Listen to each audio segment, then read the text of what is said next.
दर्शकों, एक कौवे ने बताया, क्या मृत्यु को टाला जा सकता है? क्या कोई जीव अपनी चतुराई शक्ति या देवताओं की सहायता से मौत से बच सकता है? दर्शकों, यह एक ऐसे तोते की कथा जिसने मृत्यु से बचने के लिए 7 समुद्र पार एक गुफा में शरण ली, लेकिन अंत में वही स्थान उसकी मृत्यु का कारण बन गया। आखिर ऐसा क्यों हुआ? क्या सचमुच मृत्यु से कोई नहीं बच? यही गहरा रहस्य इस कथा में छिपा है। इसीलिए दर्शकों, आप सभी से निवेदन है कि इस कथा में अंत तक अवश्य बने रहिए।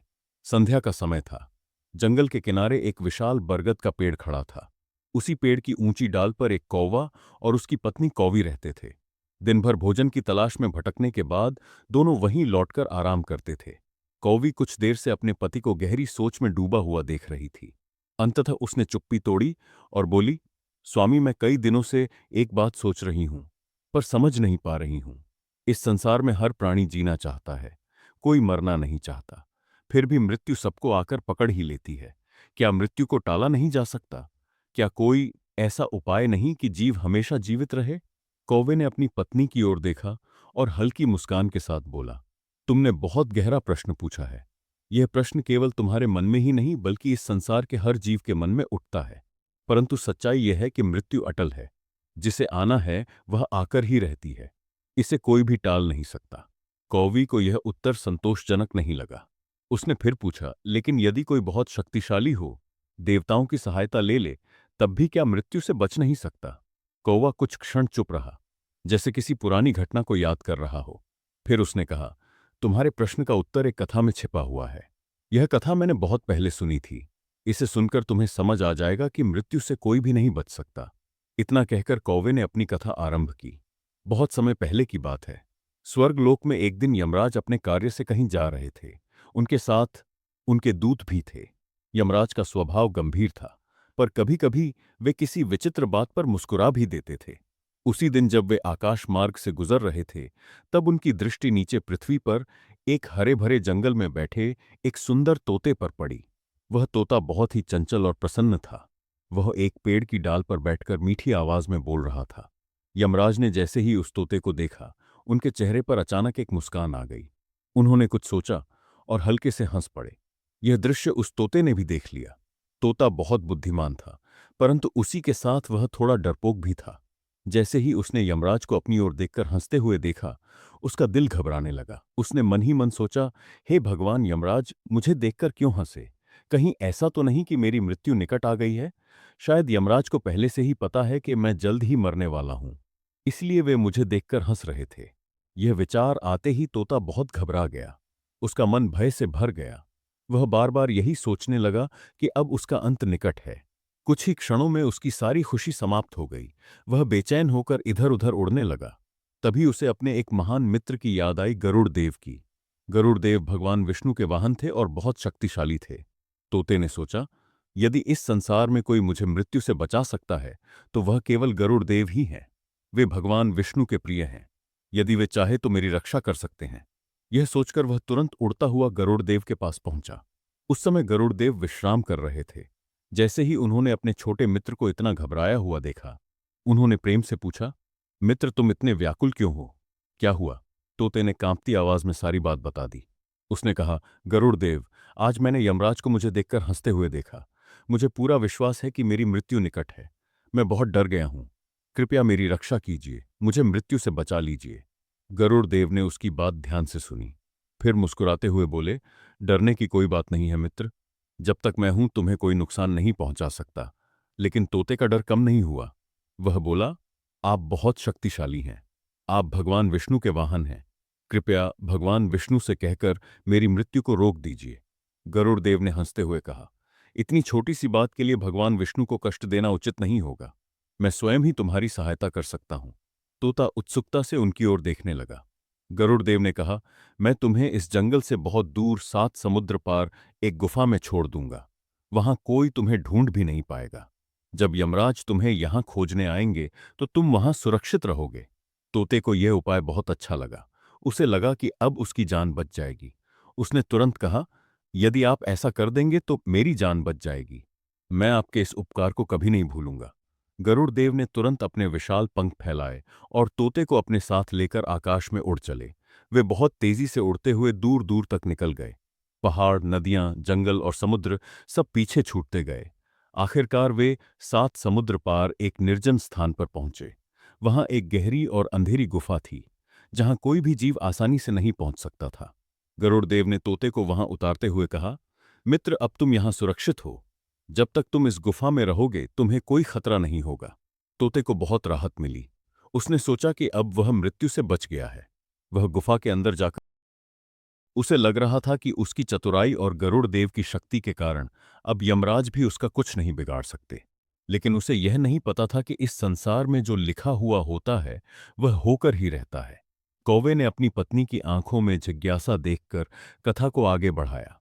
उसने कहा, सुनो, उस समय उस तोते को लग रहा था कि उसने अपनी बुद्धि और गरुड़ देव की सहायता से मृत्यु को धोखा दे दिया है। वह गुफा के अंदर बैठा बहुत प्रसन्न हो रहा था। उसे लग रहा था कि अब यमराज चाहे जितना खोज लें वे उसे यहां कभी नहीं ढूंढ पाएंगे। गुफा बहुत गहरी और अंधेरी थी। वहां दूर दूर तक कोई जीव दिखाई नहीं देता था। चारों ओर सन्नाटा फैला हुआ था। तोता धीरे धीरे अपने डर को भूलने लगा और सोचने लगा कि अब उसका जीवन सुरक्षित है। उधर गरुड़देव तेजी से उड़ते हुए यमलोक की ओर बढ़ रहे थे। उनके मन में भी कई तरह के विचार चल रहे थे। वे सोच रहे थे कि आखिर यमराज उस तोते को देखकर हंसे क्यों थे। उन्हें यह भी लग रहा था कि यदि वास्तव में उस तोते की मृत्यु का समय आ गया था तो शायद उन्होंने उसे बचाकर अच्छा नहीं किया। लेकिन तुरंत ही उन्होंने अपने मन को समझाया कि किसी की सहायता करना कभी गलत नहीं होता। कुछ ही समय में गरुड़ देव यमलोक पहुंच गए। यमलोक एक अद्भुत स्थान था। वहां का वातावरण गंभीर और रहस्यमय था। वहां हर ओर यमदूत आते जाते दिखाई देते थे। कुछ दूत पृथ्वी से आत्माएं लेकर आ रहे थे और कुछ नए आदेश लेकर जा रहे थे। यह सब देखकर गरुड़ देव को फिर याद आया कि मृत्यु का नियम कितना कठोर और अटल है। कुछ ही क्षणों में गरुड़ देव यमराज के सामने पहुंचे। यमराज उस समय अपने सिंहासन पर बैठे थे और अपने दूतों से पृथ्वी के जीवों के कर्मों का हिसाब सुन रहे थे। गरुड़ देव को देखकर उन्होंने आदर से उनका स्वागत किया और बोले, गरुड़ देव, आज आप यहां कैसे आए? अवश्य ही कोई विशेष बात होगी। तब गरुड़ देव ने विनम्रता से कहा, हे धर्मराज, मैं आपसे एक छोटी सी बात पूछने आया हूं। आज जब आप पृथ्वी के ऊपर से गुजर रहे थे तब आपने एक तोते को देखकर मुस्कुराया था। वह तोता मेरा मित्र है। वह यह देखकर बहुत डर गया और उसने मुझसे सहायता मांगी। मैंने उसे 7 समुद्र पार एक गुफा में पहुंचा दिया है ताकि वह सुरक्षित रह सके। लेकिन मेरे मन में यह प्रश्न बार बार उठ रहा है कि आप उसे देखकर क्यों हंसे थे? गरुड़देव की बात सुनकर यमराज कुछ क्षण चुप रहे। फिर उनके चेहरे पर एक गहरी मुस्कान आ गई। वे बोले, तो यह बात है। अब मैं समझ गया कि उस तोते के साथ क्या हुआ होगा। यमराज ने धीरे से कहा, गरुड़देव, जब मैंने उस तोते को देखा था तब मुझे आश्चर्य हुआ था। इसीलिए मैं हंस पड़ा था। मैंने सोचा था कि इस तोते की मृत्यु का समय आ चुका है और उसकी मृत्यु 7 समुद्र पार एक गुफा के भीतर एक कुत्ते के द्वारा होनी लिखी हुई है। उस समय मैं यही सोच रहा था कि यह तोता संगीत इतनी दूर उस गुफा तक कैसे पहुंचेगा। इसी विचार से मुझे हंसी आ गई थी। यह सुनकर गरुड़ देव के चेहरे का रंग बदल गया। उन्हें लगा जैसे उनके पैरों तले जमीन खिसक गई हो। वे मन ही मन सोचने लगे कि जिस स्थान को उन्होंने उस तोते के लिए सबसे सुरक्षित समझा था वही स्थान उसकी मृत्यु का स्थान था। इतने में अचानक यमलोक के द्वार की ओर से एक यमदूत आता हुआ दिखाई दिया। उसके हाथ में एक चमकती हुई आत्मा थी। वह सीधे यमराज के सामने आया और बोला, प्रभु, यह उस तोते की आत्मा है जिसकी मृत्यु अभी अभी 7 समुद्र पार एक गुफा के भीतर एक कुत्ते के द्वारा हुई है। यह सुनते ही गरुड़ देव स्तब्ध रह गए। उन्हें अपनी आंखों और कानों पर विश्वास नहीं हो रहा था। वे तुरंत बोले, क्या कहा तुमने?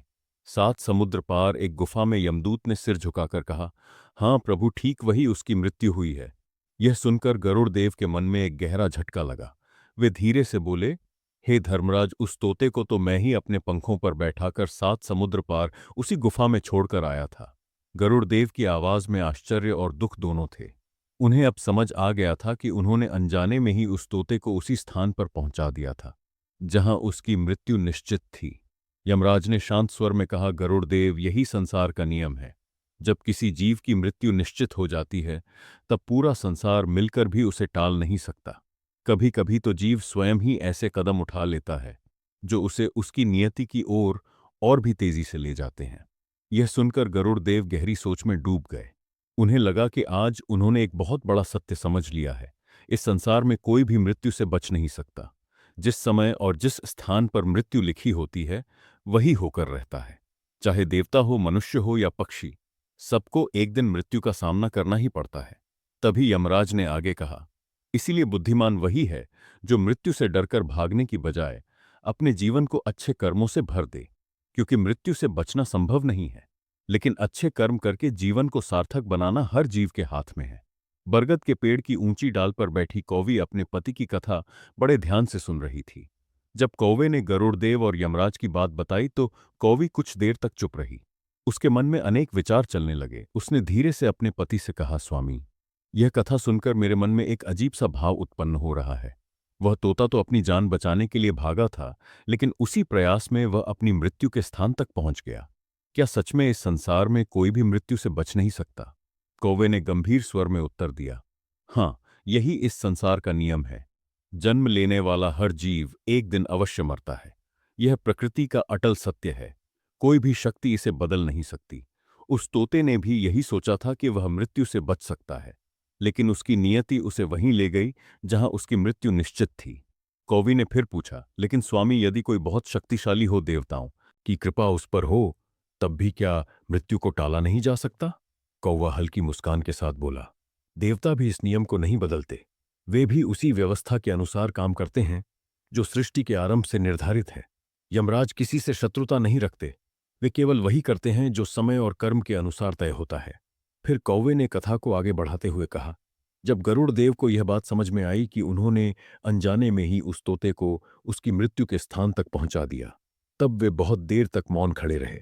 उनके मन में एक ही विचार बार बार आ रहा था कि इस संसार में कोई भी जीव अपने भाग्य से आगे नहीं निकल सकता। उन्होंने यमराज से कहा, हे धर्मराज, आज मुझे एक बहुत बड़ा सत्य समझ में आया है। मैं सोचता था कि अपनी शक्ति से किसी की मृत्यु को टाल सकता हूं, लेकिन अब मुझे ज्ञात हो गया है कि मृत्यु तो समय आने पर होकर ही रहती है। यमराज ने शांत स्वर में कहा, गरुड़देव, यही संसार का नियम है। मनुष्य हो या देवता, पक्षी हो या पशु, सभी को एक दिन इस शरीर को छोड़ना पड़ता है। मृत्यु से डरना व्यर्थ है। जो जीव यह समझ लेता है कि जीवन क्षणभंगुर है, वही अपने समय का सही उपयोग करता है। वह अच्छे कर्म करता है, दूसरों की सहायता करता है और अपने जीवन को अर्थपूर्ण बनाता है। गरुड़ देव ने आदर से सिर झुका दिया। उन्होंने महसूस किया कि यह सत्य बहुत गहरा है। संसार में हर जीव मृत्यु से डरता है, लेकिन वास्तव में मृत्यु ही जीवन को मूल्यवान बनाती है। यदि मृत्यु ना होती तो शायद कोई भी अपने कर्मों के बारे में नहीं सोचता। इसके बाद गरुड़ देव यमलोक से वापस लौट आए। जब वे आकाश में उड़ रहे थे, तब उनके मन में बार बार उस तोते की याद आ रही थी। वे सोच रहे थे कि उस छोटे से पक्षी ने केवल भय के कारण कितनी बड़ी भूल कर दी। यदि वह शांत रहता और अपने जीवन को सामान्य रूप से जीता, तो शायद उसे इतना भय और कष्ट नहीं होता। लेकिन डर ने उसे भागने पर मजबूर कर दिया, और वही भागना उसे उसकी नियति तक ले गया। उधर पृथ्वी पर वह गुफा फिर से शांत हो गई थी। उस तोते की आवाज अब कभी वहां सुनाई नहीं देनी थी। केवल गुफा की दीवारों पर हवा की हल्की गूंज रह गई थी। प्रकृति अपने नियम के अनुसार चलती रही, जैसे कुछ हुआ ही ना हो। कौवा अपनी कथा सुनाते हुए कुछ क्षणों के लिए रुक गया। फिर उसने अपनी पत्नी से कहा, देखो, इस कथा का अर्थ यह नहीं है कि जीवन से डरना चाहिए। इसका अर्थ यह है कि मृत्यु से डरकर भागना व्यर्थ है। बुद्धिमान वही है जो यह समझ ले कि जीवन सीमित है, इसलिए हर क्षण का सही उपयोग करना चाहिए। कौवी अब पहले से अधिक शांत हो चुकी थी। उसने कहा, स्वामी, अब मुझे समझ में आने लगा है कि संसार में मृत्यु से कोई नहीं बच सकता, लेकिन जो व्यक्ति अच्छे कर्म करता है उसका जीवन वास्तव में सार्थक हो जाता है। कौवा बोला, बिल्कुल सही कहा तुमने। मृत्यु को कोई रोक नहीं सकता, लेकिन जीवन को महान बनाया जा सकता है। बरगद के पेड़ की ऊंची डाल पर रात गहरी हो चुकी थी। चारों ओर शांत वातावरण था और ठंडी हवा धीरे धीरे बह रही थी। चांद की हल्की रोशनी पूरे जंगल में फैल रही थी। कौवी अभी भी अपने पति की कथा के बारे में सोच रही थी। उसके मन में कई भाव उठ रहे थे। कुछ देर बाद उसने धीरे से कहा, स्वामी, आपकी कथा सुनकर मेरे मन का भ्रम दूर हो गया है। अब मुझे समझ में आ रहा है कि मृत्यु से कोई नहीं बच सकता। लेकिन एक बात और समझना चाहती हूं, यदि मृत्यु निश्चित है तो फिर मनुष्य और अन्य जीव इतने प्रयास क्यों करते हैं? वे इतने भयभीत क्यों रहते हैं? कौवे ने शांत स्वर में उत्तर दिया, यह संसार की सबसे बड़ी विडंबना है। हर जीव जानता है कि एक दिन उसे इस शरीर को छोड़ना ही पड़ेगा। फिर भी वह मृत्यु से बहुत डरता है। इसका कारण यह है कि जीव अपने शरीर और संसार की वस्तुओं से अत्यधिक मोह कर लेता है। उसे लगता है कि यही जीवन सब कुछ है। इसीलिए जब मृत्यु का विचार आता है तो उसे भय लगने लगता है। कौवी ध्यान से सुन रही थी। कौवे ने आगे कहा, लेकिन जो बुद्धिमान होते हैं वे इस सत्य को समझ लेते हैं। वे जानते हैं कि मृत्यु जीवन का अंत नहीं, बल्कि एक परिवर्तन है। जैसे दिन के बाद रात आती है और रात के बाद फिर दिन आता है, उसी तरह जन्म के बाद मृत्यु आती है और मृत्यु के बाद फिर नया जन्म होता है। कौवी ने आश्चर्य से पूछा, क्या इसलिए धर्म और शास्त्र हमेशा अच्छे कर्म करने की शिक्षा देते हैं? कौवे ने सिर हिलाते हुए कहा, हाँ, क्योंकि अच्छे कर्म ही जीव के साथ चलते हैं। धन, शक्ति, शरीर और संसार की वस्तुएं सब यहीं रह जाती हैं। केवल कर्म ही जीव के साथ आगे जाते हैं। इसलिए जो व्यक्ति यह समझ लेता है कि मृत्यु निश्चित है, वह अपने जीवन को व्यर्थ बातों में नहीं गंवाता। वह अपने समय का उपयोग अच्छे कार्यों में करता है। फिर कौवे ने उस कथा को याद करते हुए कहा, उस तोते की कहानी हमें यही सिखाती है। उसने भय के कारण भागने की कोशिश की। उसे लगा कि वह मृत्यु को धोखा दे सकता है, लेकिन अंत में वही हुआ जो नियति में लिखा था। गरुड़ देव जैसे महान और शक्तिशाली देवता भी उस सत्य को नहीं बदल सके। कौवी अब पूरी तरह समझ चुकी थी। उसने गहरी सांस लेते हुए कहा, स्वामी, सचमुच यह कथा बहुत गहरी शिक्षा देती है। अब मुझे लगता है कि मृत्यु से डरने की बजाय जीवन को अच्छे कार्यों में लगाना ही सही मार्ग है। कौवा मुस्कुराया और बोला, यही इस कथा का सार है। मृत्यु को कोई नहीं टाल सकता। जब उसका समय आता है तब वह अवश्य आती है। लेकिन जो व्यक्ति इस सत्य को समझकर धर्म और सत्कर्म का मार्ग अपनाता है, उसका जीवन वास्तव में सफल हो जाता है। इतना कहकर कौवा कुछ क्षणों के लिए शांत हो गया। चारों ओर जंगल की रात और भी गहरी हो गई थी। दूर कहीं झींगरों की आवाज सुनाई दे रही थी। चांदनी पेड़ों की पत्तियों पर चमक रही थी। कौवी अब पहले से अधिक शांत थी। उसके मन का भय समाप्त हो चुका था। कुछ देर बाद उसने अपने पति से कहा, स्वामी, आज आपने मुझे एक बहुत बड़ा सत्य समझाया है। अब मैं मृत्यु से डरने की बजाय यह सोचूंगी कि हमें अपना जीवन कैसे अच्छा बनाना चाहिए। कौवा संतोष से बोला, यही समझ सबसे बड़ी बुद्धिमानी है। जो जीव मृत्यु के सत्य को समझ लेता है वह कभी घमंड नहीं करता और न ही व्यर्थ के भय में जीता है। वह हर दिन को ईश्वर का उपहार मानकर अच्छे कर्म करता है। धीरे धीरे रात बीतने लगी। पूर्व दिशा में हल्की लालिमा दिखाई देने लगी थी। सुबह होने वाली थी। बरगद के पेड़ पर बैठे उस कौवे और उसकी पत्नी के मन में अब एक गहरी शांति थी, क्योंकि वे जीवन के एक बड़े सत्य को समझ चुके थे। और उस सत्य को यदि एक वाक्य में कहा जाए तो वह यही है, इस संसार में मृत्यु अटल है, उसे कोई नहीं टाल सकता। इसलिए बुद्धिमान वही है जो मृत्यु से डरने की बजाय अपने जीवन को अच्छे कर्मों से महान बनाए। प्रिय दर्शकों, इस प्रकार आपने इस कथा में जाना कि मृत्यु को टालना असंभव है। और आपकी इस पर क्या राय है, अवश्य कमेंट बॉक्स में बताइए। और आपका बहुत बहुत धन्यवाद कथा को अंत तक सुनने के लिए।